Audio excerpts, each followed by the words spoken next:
أعوذ بالله من الشيطان الرجيم بسم الله الرحمن الرحيم إن الحمد لله نحمده ونستعينه ونستغفره ونعوذ بالله من شرور أنفسنا ومن سيئات أعمالنا من يهد الله فلا مضل له ومن يضلل فلن تجد له وليا مرشدا أشهد أن لا إله إلا الله وحده لا شريك له وأشهد أن سيدنا ونبينا محمدا عبده ورسوله اللهم صل وسلم على هذا النبي الكريم وعلى آله وأصحابه أجمعين.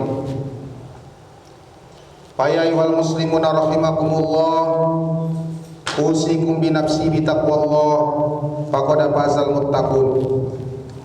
وقد قال الله سبحانه وتعالى في القرآن الكريم وأذن في الناس بالحج يأتوك رجالا وعلى كل ضامر يأتين من كل فج عميق. ثم قال النبي صلى الله عليه وسلم في كتاب الحديث الحج المبرور ليس له جزاء إلا الجنة. Bersyukur kita kepada Allah Subhanahu wa taala. Begitu banyak Allah Subhanahu wa taala memberikan kita nikmat yang terkadang sampai kita tidak sadar dengan banyaknya yang Allah berikan kepada kita. Kita lupa kalau itu nikmat, tapi sadar kita itu setelah Allah mencabut nikmat itu dari kita, baru kita menyadari ternyata itu sebuah nikmat. Contoh kecil, buang air kecil kita hari ini masih bagus, tidak ada persoalan, masih bisa. Buang angin juga masih bisa. Tapi bisa kita bayangkan, itu tidak pernah kita syukuri, lupa kita anggap itu biasa-biasa, bukan nikmat yang sangat luar biasa. Tapi pada saat kita tidak bisa lagi buang air kecil, susah untuk buang air besar, semua harta yang kita miliki kita relakan, asal bisa kita kembali normal untuk buang air kecil. Artinya apa? Sangat sulit kita menganggap sebuah nikmat itu nikmat, tapi kita sadar nikmat itu setelah Allah Subhanahu wa taala mencabut dari diri kita. Berselawat kita kepada baginda Rasul, Allahumma salli wa sallim wa barik alaih. Berharap kita semakin banyak kita bersolawat kepada beliau tanpa harus menunggu hari akhir, tapi yakinan percayalah kemudahan-kemudahan akan kita dapatkan di dunia ini pada saat kita banyak bersolawat kepada baginda Rasulullah Muhammad sallallahu alaihi wasallam. Hati mengajak kita semua, terutama kepada diri pribadi Hatib sendiri, mari sama-sama kita meningkatkan ketakwaan kita kepada Allah Subhanahu wa taala. Biimtisali awamirihi wa jatina binawahi, melaksanakan segala perintah-perintahnya dan menjauhi segala larangan-larangannya. Allah Subhanahu wa taala berfirman di dalam surah Al-Hajj ayat 27 yang kami bacakan di awal khutbah tadi. Wa azzin bin nasi bil hajji ya'tuka rijalan wa ala kulli dhamirin ya'tina min kulli fajjin amiq. Pada saat Nabi Ibrahim telah selesai merenovasi Ka'bah, Nabi Ibrahim berdiri di atas bukit Jabal Abi Qubais. Dia berseru yang menurut pendapat ulama-ulama tafsir, seruan yang diperdengarkan oleh Nabi Ibrahim itu akan disampaikan oleh Allah Subhanahu wa taala kepada umat muslim seluruh dunia. Dan siapa yang Allah tunjuki orang-orang yang mendapat seruan itu, itulah orang-orang yang berangkat menunaikan ibadah haji. Meskipun saat itu kita masih berada di alam azali, tapi ketika Allah perdengarkan kepada kita, termasuklah kita orang-orang yang berangkat menunaikan ibadah haji. Ibadah haji adalah satu ibadah di mana tempatnya harus tertentu, hanya ada di Makkah. Berbeda dengan ibadah-ibadah yang lain, seperti sholat, dimanapun kita berada, kalau waktunya sudah masuk, kita boleh untuk melaksanakan ibadah sholat. Begitu juga dengan puasa. Kalau puasanya itu puasa yang wajib, saum Ramadan. Kalau bulan Ramadan sudah masuk, dimanapun tempat kita, kita boleh melaksanakan ibadah saum itu. Begitu juga dengan zakat. Kalau dari harta kita itu sudah ada yang cukup haul dan nisabnya, boleh kita mengeluarkan zakat tersebut dimanapun kita berada. Berbeda dengan ibadah haji, tempat pelaksanaannya hanya ada di Makkah. Bahkan dalam satu hadis dikatakan al-hajju Arafah, haji itu di Arafah. Bagaimanapun kondisi kita di Arafah itu kita harus hadir, meskipun saat itu mungkin sakit, karena puncak daripada ibadah haji itu adalah Arafah. Saudara-saudara jemaah Jumat yang dirahmati Allah, untuk kita bisa berangkat menunaikan ibadah haji, adapun hari ini uang kita, kalau tidak pakai haji plus atau haji puloda, itu sangat sulit, bahkan lama kita menunggu untuk kita bisa berangkat. Tapi tentunya ada amalan-amalan yang nilainya itu sama dengan kita melaksanakan ibadah haji tanpa menggugurkan kewajiban haji itu kepada diri kita. Bukan berarti dengan kita melaksanakan ini kewajiban haji itu akan secara otomatis gugur dari kita, tidak.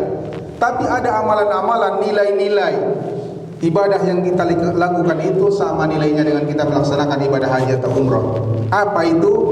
Yang pertama, sholat berjamaah di masjid. Ini adalah sesuatu yang mudah tapi sangat sulit untuk melaksanakannya. Kata baginda Rasul, "Man masa sholatan maktubatin wa huwa mutahhirun fa ajrahu ka ajril hajjil muhrimin." Rawahu Abu Daud. Siapa yang berjalan ke masjid untuk melaksanakan ibadah salat yang wajib dan dia sudah bersuci, fa ajrahu ka ajril hajjil muhrimin, maka pahalanya, nilainya sama dengan kita melaksanakan ibadah haji dan umrah. Kalau kita terus menerus melakukan ibadah salat yang wajib di masjid, maka nilai pahalanya sama dengan kita melaksanakan ibadah haji, dan begitu juga ibadah umrah. Yang kedua, berbuat baik kepada kedua orang tua. Suatu ketika pernah ada seorang laki-laki datang kepada Rasul, "Ya Rasul, saya mau berjihad, karena jihad ini adalah suatu ibadah di mana secara profesional mungkin kalau dia gugur dalam medan jihad itu akan masuk langsung ke dalam surga. Tapi saya tidak mampu." Apa kata Rasul? "Masih hidupkah kedua orang tuamu atau salah satu daripada orang tuamu?" Laki-laki itu menjawab, "Ibu saya masih hidup." Apa kata Rasul? "Pergilah berbuat baik kepadanya. Kalau kau mampu berbuat baik kepada kedua orang tuamu atau salah satu dari kepada orang tuamu masih hidup, nilainya sama dengan kau berhaji, berumrah, begitu juga berjihad di jalan Allah." Artinya apa? Berbuat baik kita kepada kedua orang tua, nilai pahalanya juga sama dengan kita melaksanakan ibadah haji atau umrah. Selanjutnya apa lagi? Berzikir setelah subuh. Kata Rasul, "Man shallal fajri jamaah summa qa'ada yazkurullahu ta'ala hatta ta'lu sam summa shalla rak'ataini kanat lahu ka ajri hajjatin wa umratin tammatan." Rawahu Tirmizi. Siapa yang berangkat menunaikan ibadah salat subuh ke masjid dengan berjamaah, kemudian dia berzikir setelah selesai salat berjamaah di masjid itu sampai dia menunggu terbitnya matahari, setelah itu dia melaksanakan salat sunnah 2 rakaat, kanat lahu ka ajri hajjatin wa umratin tammatan. Pahalanya adalah bagaimana dia sudah melaksanakan ibadah haji dan umrah tammatan, sempurna. Rawahu Tirmizi. Artinya ada amalan-amalan yang mungkin sederhana menurut kita, tapi nilai pahalanya sama dengan kita melaksanakan ibadah haji dan umrah. Yaitu ketika sholat kita berjamaah di masjid subuh dan kita tidak beranjak dari tempat duduk, kita berzikir kita sampai terbit matahari, kemudian kita melaksanakan sholat sunnah 2 rakaat, itu pahalanya sama dengan kita melaksanakan ibadah haji dan umrah. Selanjutnya, apalagi orang yang berangkat ke masjid menuntut ilmu. Di zaman Rasul masjid itu dijadikan sebagai tempat menuntut ilmu. Katanya, man goda ilal masjid la yuridu illa yata'allama khairan aw yu'allimahu kana lahu kajri hajjatin tammatin hajjatuhu. Rawahu Tabarani. Siapa yang berangkat ke masjid dengan tujuan untuk belajar atau mengajarkan ilmu, maka nilai pahalanya sama dengan dia haji dan umrah. Diriwayatkan oleh Tabarani. Saudara-saudara jemaah Jumat dirahmati Allah.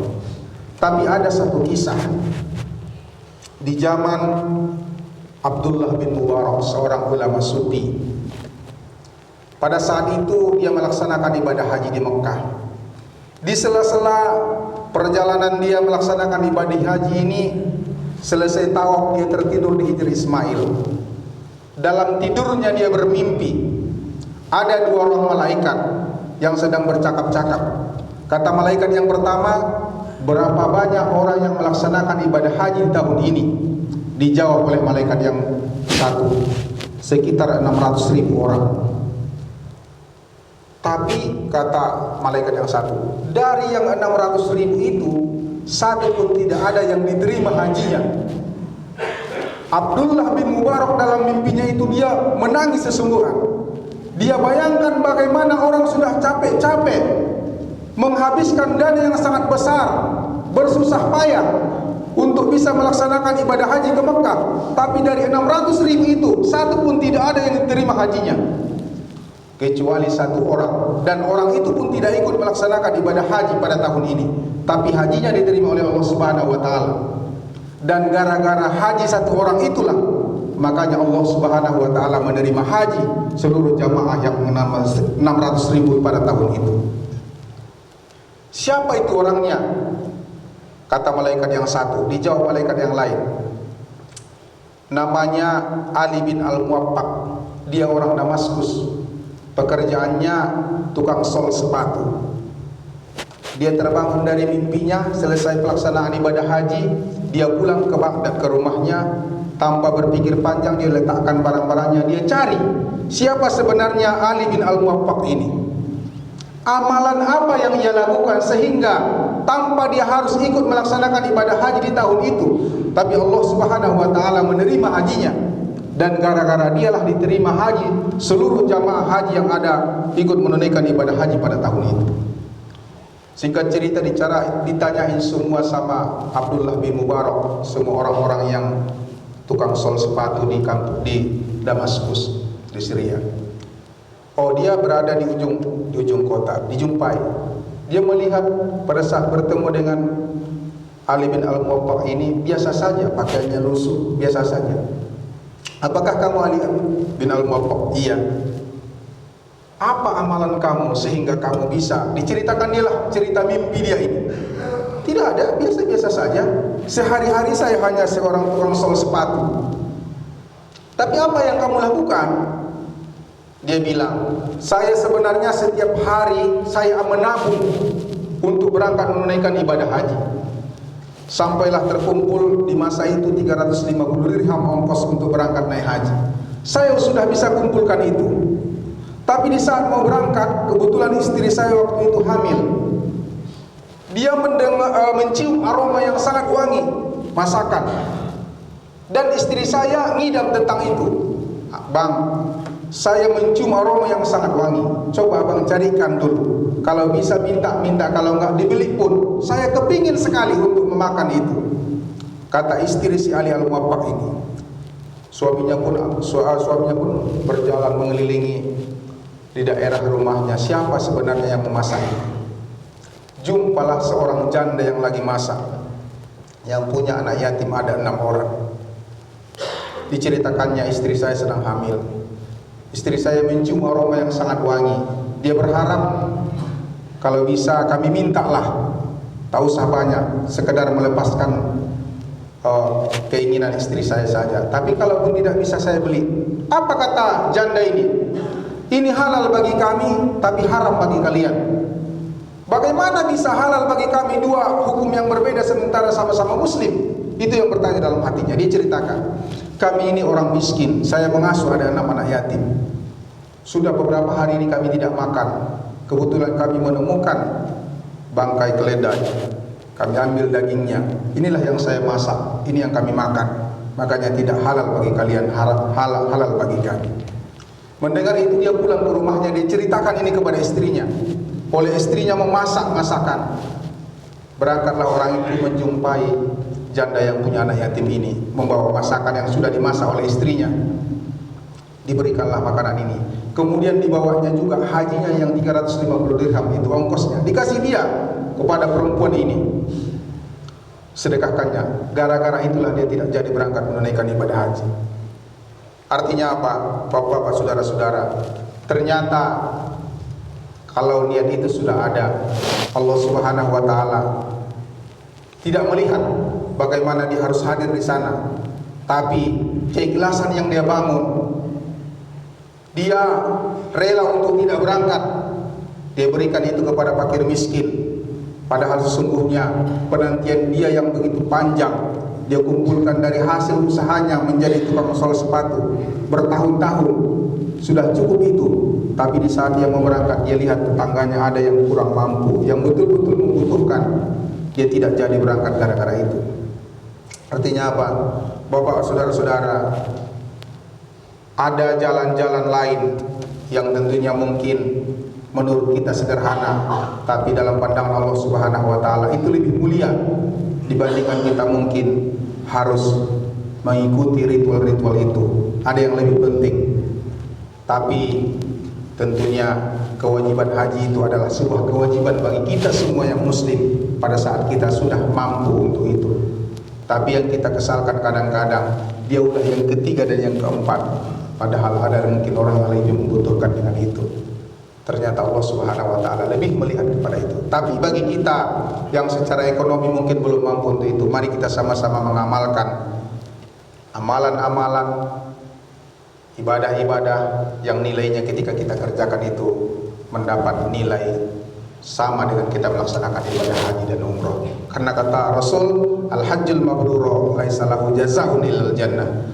Orang yang mendapatkan haji mabrur itu tidak ada balasannya kecuali surga. Barakallahu wa lakum bil Qur'anil azim wa nafa'ani wa iyyakum bima fihi minal ayati wa zikril hakim wa taqabbal minni wa minkum tilawatahu innahu wal ghafurur rahim.